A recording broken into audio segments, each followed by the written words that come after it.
उल्लासको साथ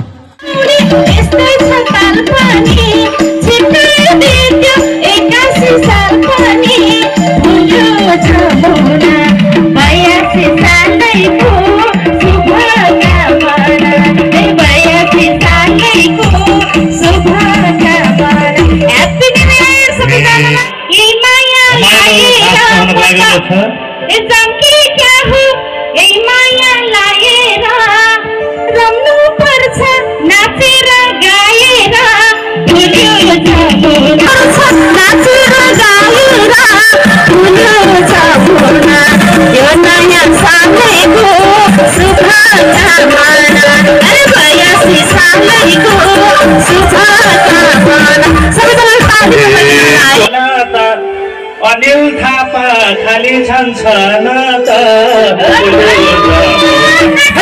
नयाँ सालैको शुभकामना। अनिल थापा खाली छन् त यो नयाँ सालैको शुभकामना, यो नयाँ सालैको शुभकामना।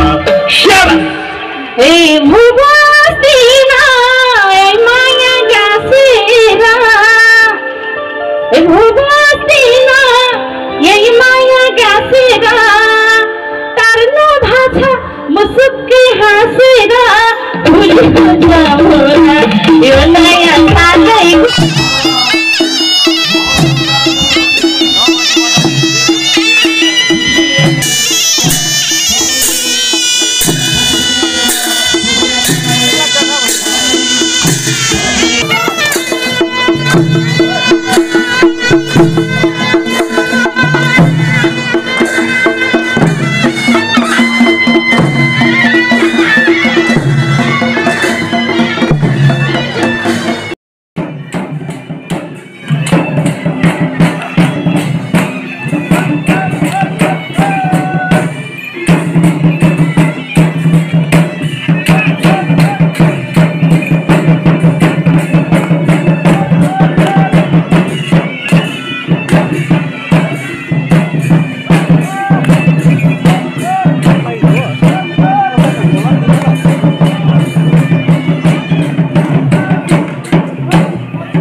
हाम्रो यस टिमद्वारा आयोजित जुन एउटा नेपाली पर्वको एउटा उत्सव छ त्यसमा हामी अखिल भारतीय तामाङ बौद्ध सङ्घ बिजनबारी ब्लकद्वारा पनि हामी सहभागिता जनाएका छौँ र यो अहिले सबैको एउटा माग हो। हामी जातीय एकता जति भन्छ यति नै हामी मजबुत भएर जान्छौँ। अन्य जातिहरूको तुलनामा हाम्रो गोर्खा जातिको पनि आफ्नै विशेष भाषा संस्कृति रीतिनीति छ। यो धनी जाति पनि एउटा यसरी समय समयमा जुन एउटा र्याली गर्दैछौँ त्यसले हाम्रो जातीय एकताको प्रदर्शन भइरहेको छ। सर्वप्रथम द पिटिम बिजनबारीको पक्षबाट सबैलाई नववर्ष 2082 को मङ्गलमय शुभकामना टक्राउन चाहन्छु है। र विशेष गरी यो जुन 2 दिनव्यापी जुन कार्यक्रम रहेको छ है, हिजो हाम्रो उद्घाटन समारोह थियो, त्यो एकदमै सुचारू रूपमा सफलतापूर्वक समापन भयो र आज हाम्रो मुख्य कार्यक्रम रहेको थियो है, जसमा हाम्रो निमन्त्रणा स्वीकार गरेर गोर्खाल्यान्ड क्षेत्रीय प्रशासनका मुख्य कार्यपाल श्रीमान अमित थापाज्यू मुख्य अतिथिको रूपमा उपस्थित हुनुहुन्थ्यो है। साथै विशिष्ट अतिथिगणमा हाम्रा भारप्राप्त सभासद सतीश पोखरेलज्यू, त्यसरी नै फुलबुजनको बिजनबारी गोक समष्टि सभासद भूपेन्द्र छेत्रीज्यू, त्यसरी नै सन्दीप छेत्री सभासद सन्दीप छेत्रीज्यू, अन्य विशिष्टगण उपस्थित हुनुहुन्थ्यो है। र हाम्रो जुन मान्छे जुन छ, उद्देश्य जुन छ, यो चाहिँ हामीले हाम्रो, किनभने हामीले अङ्ग्रेजी नववर्ष हामीले धुमधामसँग मनाउँछौँ, हामीले हाम्रै नववर्ष चाहिँ किन मनाउँदैनौँ? हामीले यसरी हामीले नववर्ष पनि यस्तै हर्षोल्लासको साथ मनाउनुपर्छ भन्ने हाम्रो उद्देश्य, यो ध्येयले चाहिँ हामीले यो कार्यक्रम सञ्चालन गरेका हौँ। विशेष नि यो कार्यक्रम यो हाम्रो नेपाली नववर्ष कार्यक्रम महोत्सव भएर गर्दा चाहिँ हाम्रो जति जातीय हाम्रो कार्यक्रमहरू रहेको छ है, यसमा हाम्रो विभिन्न जात गोष्ठीका झाँकीहरूदेखि लिएर नृत्यहरूदेखि लिएर र विशेष गरी आज यसपालि मुख्य आकर्षण हाम्रो नेपाली लोकदोरी, के भन्नु भने नेपाली लोकदोरीको हाम्रो नेपाली सङ्गीत जगतमा एउटा छुट्टै महत्त्व छ, यसको एउटा अर्कै लोकप्रियता छ है। त्यसलाई मध्यनजर राखेर हामीले छिमेकी राष्ट्र नेपालका राजधानी काठमाडौँबाट पनि हामीले लोकगीत टोलीलाई निम्ताएका छौँ र यस्तो कार्यक्रमहरू हाम्रो रहेको छ। विशेष गरी विशेष गरी यो शोभायात्रामा हामीले विभिन्न हेर्नुहोस्, अब बिजनबारी मात्र नभएर सोनादादेखि लिएर हाम्रो यता मारेबुङ, तामसङ, यता धोत्रिया विभिन्न जग्गाबाट स्थानहरूबाट हामीलाई सहभागिता जनाउनु भएको छ है।